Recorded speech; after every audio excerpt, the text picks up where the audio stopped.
volta com nossa conversa sobre os gargalos que dificultam ou impedem a expansão da indústria, especialmente a mineira. Órgãos governamentais, entidades de classe, representantes da sociedade civil e dos trabalhadores são bem-vindos a um debate proposto pela Assembleia.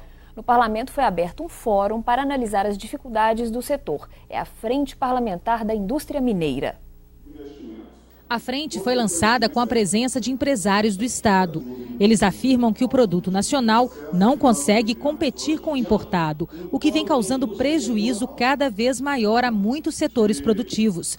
Segundo o representante da Associação Brasileira da Indústria de Máquinas e Equipamentos, 25% do que é consumido no país vem de fora. Nós congregamos os fabricantes de máquinas.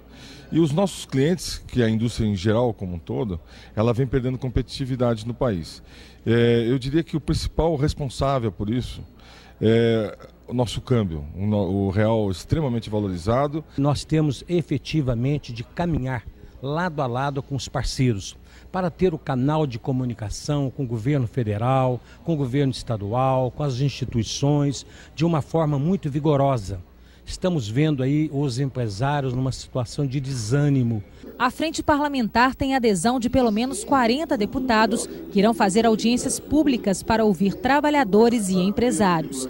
A iniciativa também tem o apoio de instituições como a Federação das Indústrias de Minas Gerais, que luta, entre outras coisas, por uma política monetária mais competitiva, com juros e carga tributária menores. Não poderia dizer, como o problema é complexo, que existe um principal problema. Eu acho que existem vários. Por exemplo, o problema de educação da massa trabalhadora da construção, da indústria.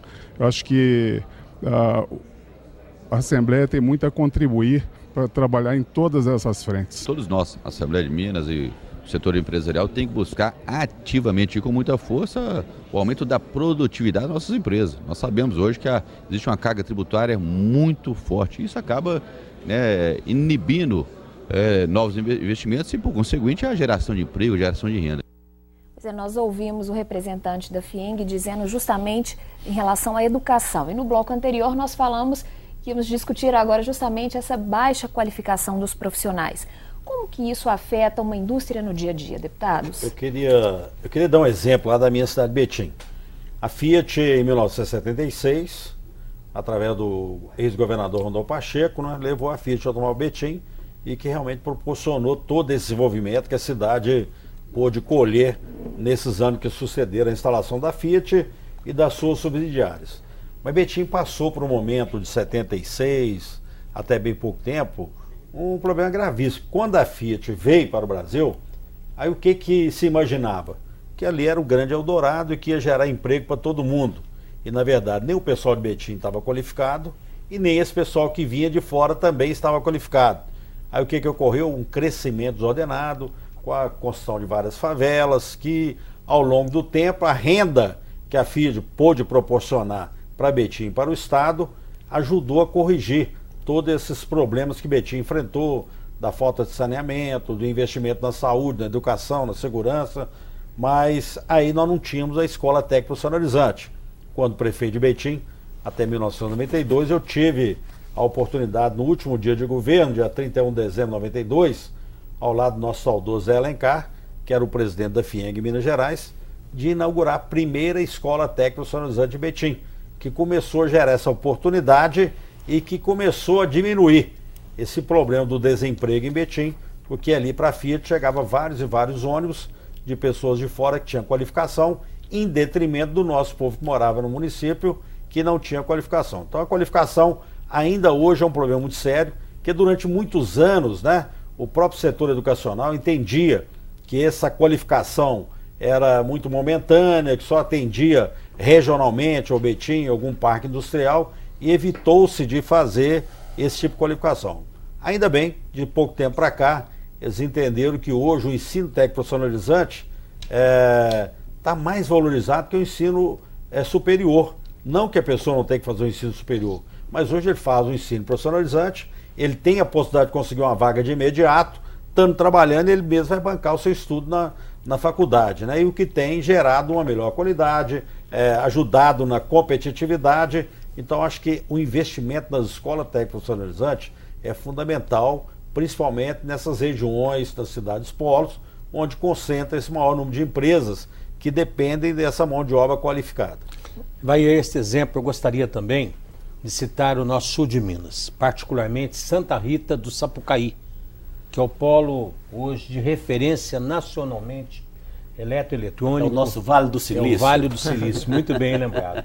Hoje nós temos ali praticamente uma demanda altíssima de incubadoras de empresa, o curso profissionalizantes também, para a Escola Técnica Eletrônica, hoje que reúne mais de 2.000 alunos nesse aprendizado.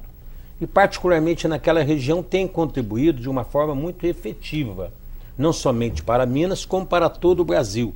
Lá hoje nós temos aí, tanto aí na TEL, Instituto Nacional de Telecomunicações, que é a referência também, como a ET, que tem sido, sem dúvida alguma, a pioneira em 35 modalidades mesmo de eletroeletrônicos, incubadoras de empresas, a participação efetiva. E também, em contraponto, temos também um polo da aeronáutica hoje, em Itajubá, pela Elibras. Hoje já estamos caminhando também a questão profissionalizante. Hoje nós temos a Elibras já com vários eixos também de municípios trabalhando. E que convém lembrar, profissionalizantes vai, aí. Inclusive, parece que produzir já agora em curto prazo um helicóptero 100% brasileiro, né? Ou mineiro, né? Mineiro. Não é mais montagem. Então hoje eu vejo que o sul de Minas ele teve um avanço muito significativo, principalmente nos cursos profissionalizantes superiores, que têm contribuído de uma maneira muito importante. Eu entendo que o empreender ele não está somente vinculado às grandes questões. A juventude ela tem que ser estimulada a empreender em favor de si próprio. Ou seja, hoje, com a possibilidade dos cursos profissionalizantes, nós vemos os nossos jovens buscando fazer um investimento grande em si próprios. E aí nós voltamos à questão da política da União. Nós temos hoje vários programas sociais a fundo perdido. A contrapartida, você está numa situação difícil, eu o auxilio. Mas não existe a contrapartida necessária, que é estimular aquela classe social que está necessitando da ajuda do governo do Estado a prosperar. Haveria que se estimular que aqueles que recebem assistência social do governo federal, do governo estadual, do governo municipal, em todas as esferas de governo, eles fossem estimulados para continuar a receber o benefício. Frequentar um curso profissionalizante, buscar de alguma forma se qualificar de uma forma mais específica, para que possam, ao longo do tempo, prosperar com as próprias forças, sem mais a ajuda do governo. Esse tipo de política que estimula o esforço próprio, o trabalho, é que tem que crescer na mente dos nossos jovens. E o governo, através da política pública, ele tem uma importância muito grande. Então, deputado Dalmo, eu acredito que seria interessante para nós aqui da Assembleia de Minas formularmos um estímulo ao Poder Executivo na gestão desses benefícios sociais, para que pudesse sim estimular os jovens dessas famílias que recebem os benefícios a se qualificarem, porque hoje existe realmente, muito mais do que no passado, deputado Ivair, uma quantidade muito maior de cursos profissionalizantes, mas muitas vezes o jovem, e é função do adulto, é função do mais velho fazer isso, tem que estimular, faça isso.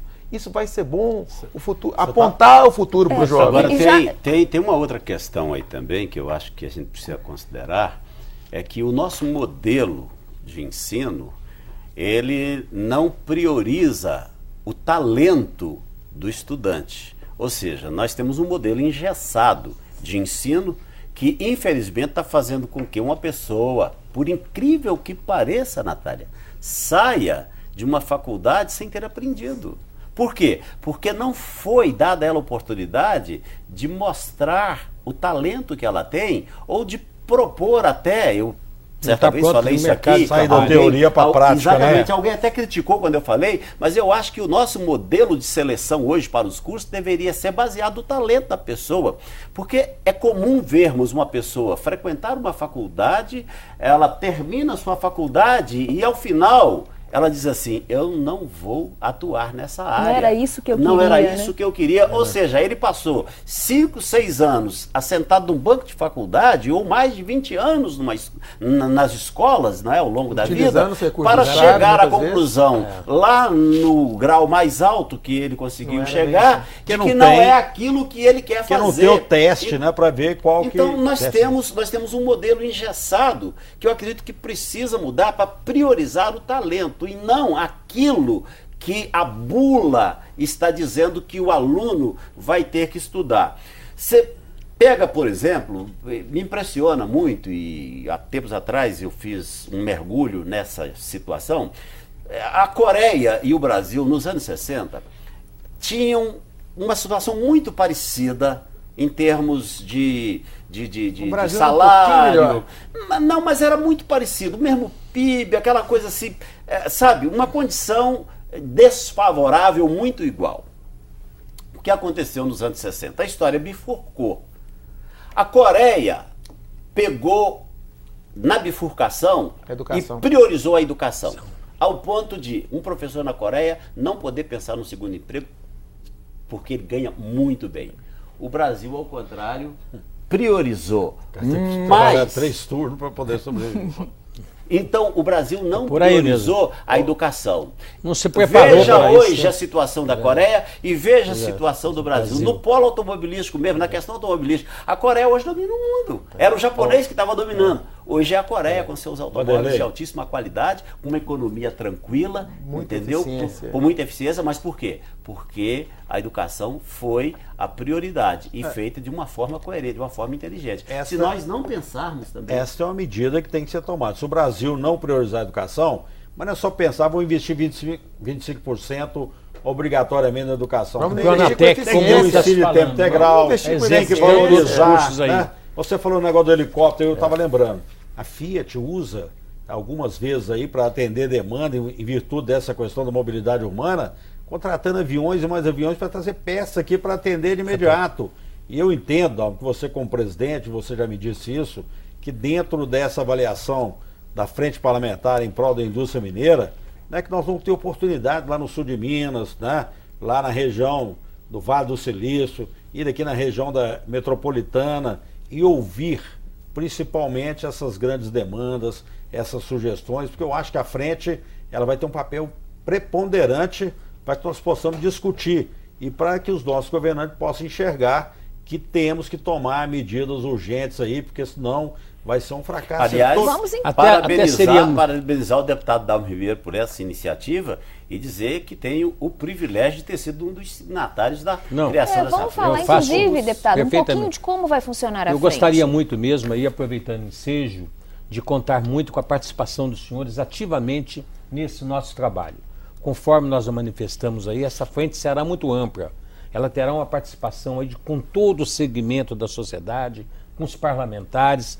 E daí, deputado Ivair, esse papel com certeza irá acontecer. Estamos finalizando agora, Natália, junto à FIENG, essa semana já participei de várias reuniões com todos os consultores, com os consultores da Assembleia também. Nós estamos terminando um diagnóstico agora para verificarmos que linha de ação iremos fazer. Ontem mesmo eu acompanhei os fabricantes de colchões do estado de Minas Gerais junto à Secretaria da Fazenda. É a questão tributária que tem trazido sérias consequências para nós. Estamos apresentando aí por setor. Ontem defendemos essa questão e, consequentemente, a partir de fevereiro, nós iremos fazer uma agenda proativa. Iremos debater por regiões. Questão da mineração, questão da água mineral, que realmente tem o CEFEM lá em Brasília, que tem trazido um grande complicador para nós. Temos as questões também do setor têxtil, que já temos até uma frente parlamentar para debater. Então, quando você pergunta como será, nós estamos buscando as demandas. A partir de agora, de fevereiro, nós iremos ter uma reunião com todos os membros da frente para priorizarmos efetivamente as demandas que iremos debater. O próprio Ministério de Indústria e Comércio, através do ministro Fernando Pimentel, já levei conhecimento dele e particularmente também temos a participação da FIENG na pessoa do presidente Olavo, que irá trabalhar conosco também, apresentando sugestões e discutindo metas. Então, para isto, nós vamos fazer por região, contando com a participação efetiva dos senhores deputados. Deputado Dalmo, vai também o meu incentivo nessa tarefa, nessa batalha, mas vai também uma sugestão. Para que nós possamos dar mais segurança ao empreendedor, o empreendedor ele precisa de segurança, ele precisa saber que a indústria, aquilo que ele se propõe a construir, vai funcionar. E muitas vezes o investimento fica vinculado a uma atuação do Estado, deputado Dalmo.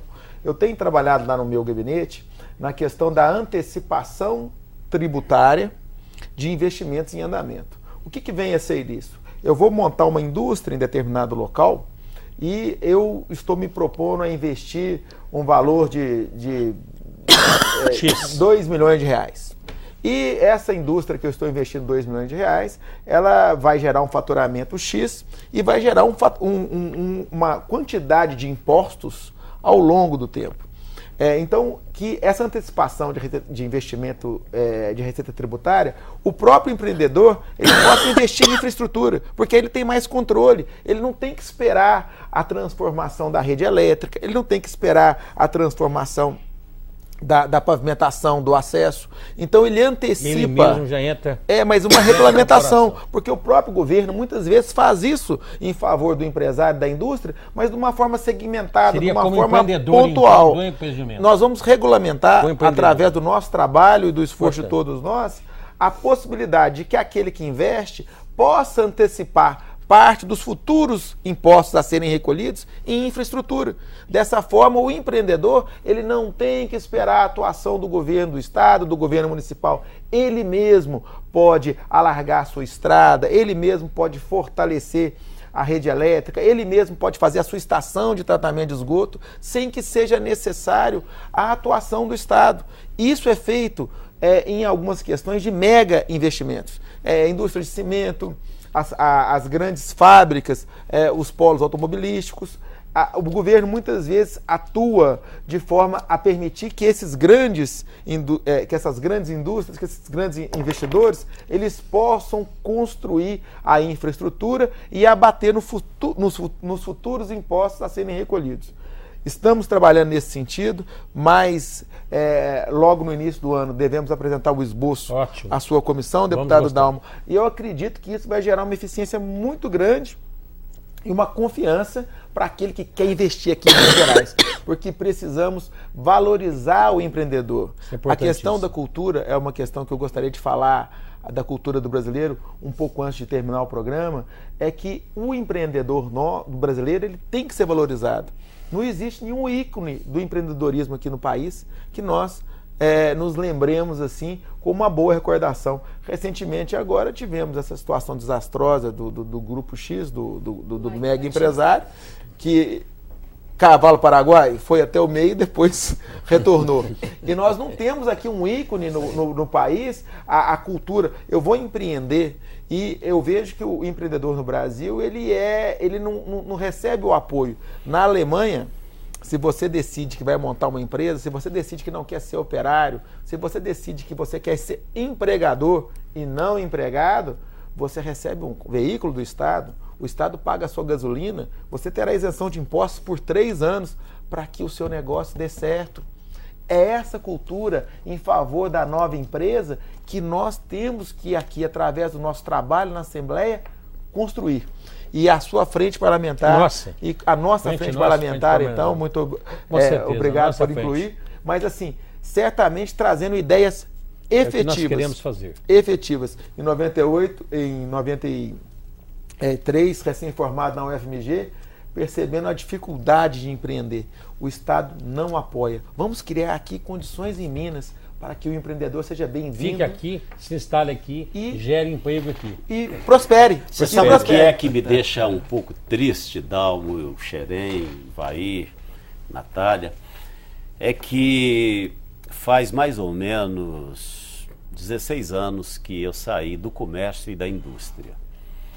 E o que me entristece é, por exemplo, a região do Barro Preto aqui em Belo Horizonte foi conhecido como um grande centro de moda, um polo de moda que era referência para o Brasil por causa da qualidade da indústria mineira. Nós sempre priorizamos a qualidade aqui. E era isso que atraía o Brasil para Belo Horizonte, principalmente, e para a região do Barro Preto. Concordo. O que me entristece, me lembrando do meu tempo de comerciante e de industrial, é ver que hoje lá no Barro Preto não tem mais ninguém da minha época. Ou seja, quebraram todos, fecharam, foram buscar outras alternativas. Voltando ao tempo em que eu fui representante comercial e representei a segunda maior indústria fabricante de jeans desse país, quando eu rodo pelo centro da cidade, eu não encontro mais nenhum daqueles comerciantes do comércio tradicional de Belo Horizonte. Se tiver um ou dois, será muito, porque todos desapareceram em função desse processo que a gente vive nele de instabilidade. Se por um lado nós conseguimos mais ou menos dominar aí a inflação, por outro lado, volto a dizer, a carga tributária inviabiliza qualquer projeto, a falta de apoio, como disse o Fábio Xerém, para o empresariado e para o comerciante de modo geral. Não se criou um sistema harmônico para que a pequena empresa pudesse concorrer com o mega investidor. Então, o pequeno comércio, ele não tem como concorrer com as grandes lojas. Não se criou um incentivo para que ele ficasse ali no centro e para que a grande loja fosse para uma região mais afastada. Não se criou uma harmonia para que o pequeno pudesse coexistir com o grande. São políticas realmente de falta de cultura, né?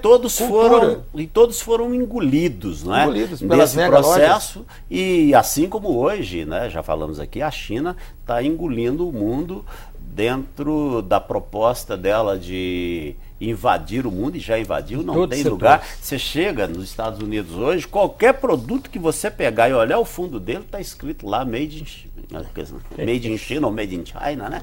Eu conheço empresários hoje que estão no ramo da construção civil, o Fábio Xerém também é um empresário ligado à construção civil.